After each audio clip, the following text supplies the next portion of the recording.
I'm greeting you from Ostrava, my native town, where most of my photographs were taken where I was born, where I was coming to understand photography and values of life, where many things important for me happened. Hi there. Viktor Kolář occupies a very particular position in the evolution of 20th century photography. His work is quiet, deeply humanistic, and largely centers on his hometown of Ostrava in Czechoslovakia. His development as a photographer ran parallel with some of the big names from the West, like Henri Cartier-Bresson and Robert Frank. But because of his separation from the main centers of photography and his low-key approach, his work has remained largely out of the mainstream. Kolář's practice is rooted in return and repetition. His lifetime engagement with the industrial city he was born in has produced a body of work that has an accumulated meaning. Gestures, juxtapositions, and subtle ironies have emerged over time, and they reveal the slow, cyclic rhythms of everyday life under socialism and the post-industrial transition. When one compares his approach to that of today's emerging photographers, there's a big difference. Now the emphasis is on gaining immediate feedback from social media. Also, within the art world, there's an economic incentive to produce neat packaged essays that can be marketed by galleries. A project that spans more than a few months is now considered to be a long-term project, while Kolář has spent a lifetime focusing almost exclusively on one location. He's been committed to shaping a visual communication that is deeply layered. In a cyclic manner, he returns again and again to his subject, each time recognizing aspects of life that were previously not visible to him.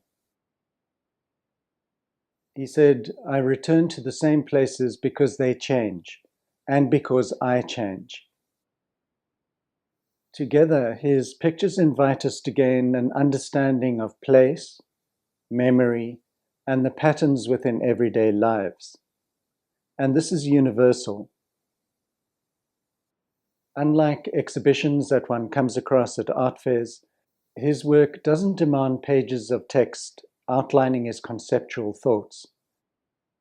For his exhibitions, one would just have to say, these pictures were taken in Ostrava in Czechoslovakia, and then set the viewers loose to explore his world. Because analog photography is still providing a very personal access to something what we can call an alchemy. And alchemy is dealing with magic dimensions. It's something what is teaching you to see diamonds in the ash. Kolář was born in 1941. I just want to say at this stage that my pronunciation of his surname isn't correct, and it's probably only Czechoslovakians who can say it correctly. But this is the best I've got. His father was a self-taught filmmaker and photographer who owned a photo shop and studio. Kolář remembered, "Very quietly, my father invited me into his darkroom and showed me how photographs were processed. Again, with very few words, he simply handed me his Leica." It was the work of Henri Cartier-Bresson that initially inspired him. His visual language made sense to Kolář and provided a framework for him to build upon. His dark, brooding mining city provided plenty of opportunities for him to shape his aesthetic. Later on, through Bruce Davidson's coverage of the American civil rights movement in the 60s, he recognized how the camera could be used to explore social issues. At the age of 18, he was told to show up for work at the local steelworks. So by day he took photographs, while at night he shoveled coal into blast furnaces. He didn't adopt the Cartier-Bresson idea of the decisive moment. He preferred to allow meaning to emerge over time. So in a way, he was composing not just within the frame, but also through his whole body of work. His subject, the city, remains constant, as does the presence of social and political tensions. People come and go, but there are certain habits and gestures that endure. And this is how he emphasizes repetition. There's often a surreal quality to his pictures, but he isn't attempting to construct dream worlds. Rather, he's revealing how everyday life already contains its own strangeness. He said, reality is more surprising than invention. There's a subtle tension that draws us into his pictures. Something just doesn't add up, and we have to lean in order to unravel his mysteries. Within Czechoslovakia's socialist society, his father, as a business owner, was considered to have a petty bourgeois mentality. Eventually, his studio was shut down, his bank account was seized, and at the age of 51, he was assigned to work as a photographer on construction sites. In 1968, the Soviet tanks rode into Prague, and 500,000 Warsaw Pact troops flooded the major cities.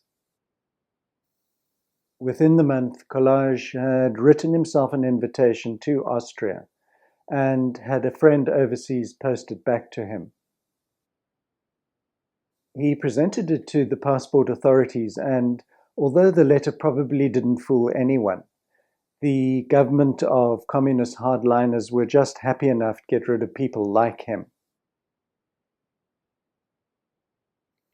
Kolář got his exit visa, and soon he was a free man in Canada. But he was free as well as miserable, because he was separated from his home, as well as the inspiration for his photography.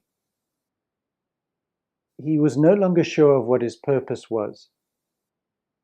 You can see from these pictures that he made in Canada that he isn't a one-trick pony. He's capturing poignant human moments, but for him it wasn't enough. He needed a connection with the city and people that most inspired his photography. While he was in Canada, he discovered the work of Robert Frank. The Americans expanded his vision, allowing him to move beyond the photojournalistic, humanistic approach of Cartier-Bresson.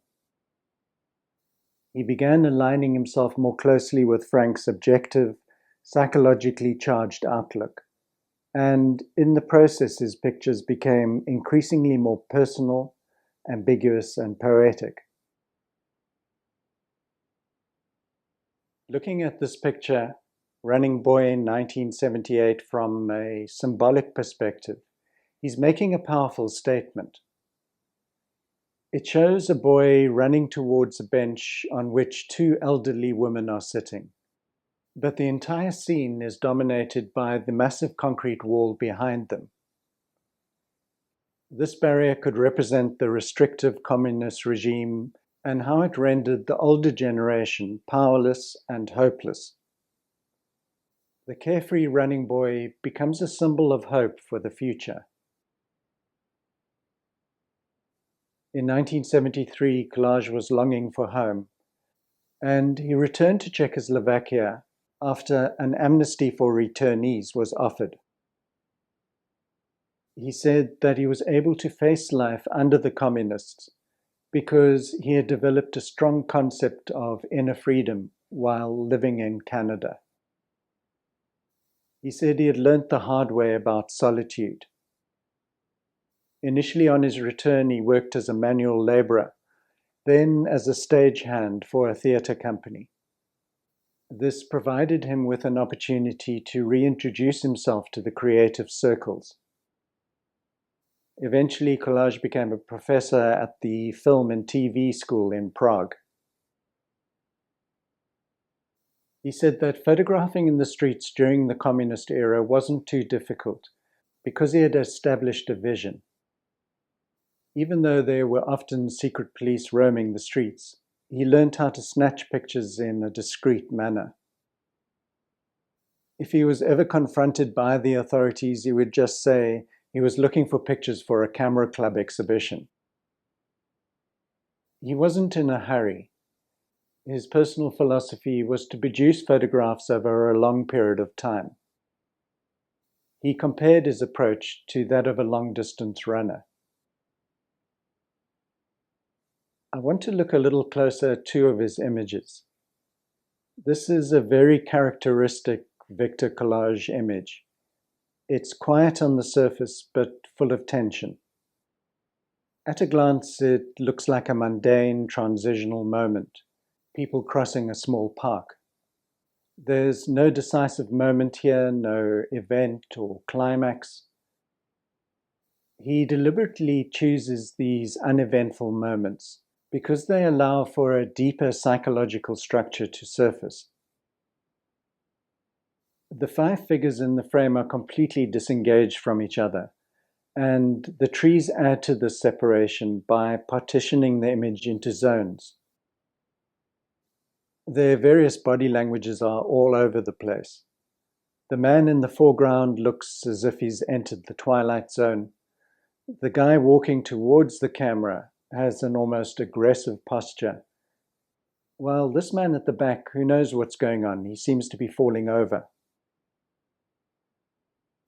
As with many of Robert Frank's pictures, he's drawing us into a fragmented, disconnected reality.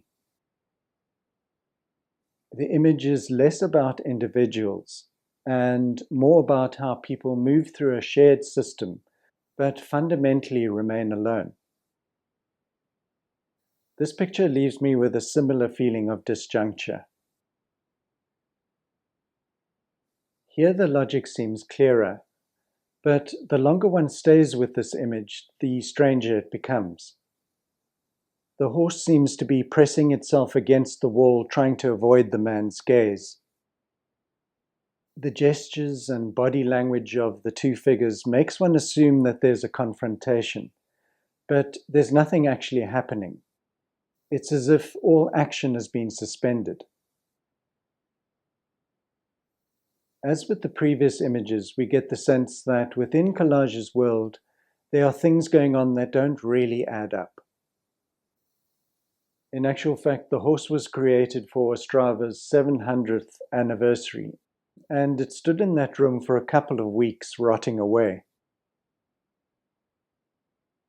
Because Kolář has photographed over many decades in Ostrava, he's produced a dense portrait of his city that reveals patterns of repetition.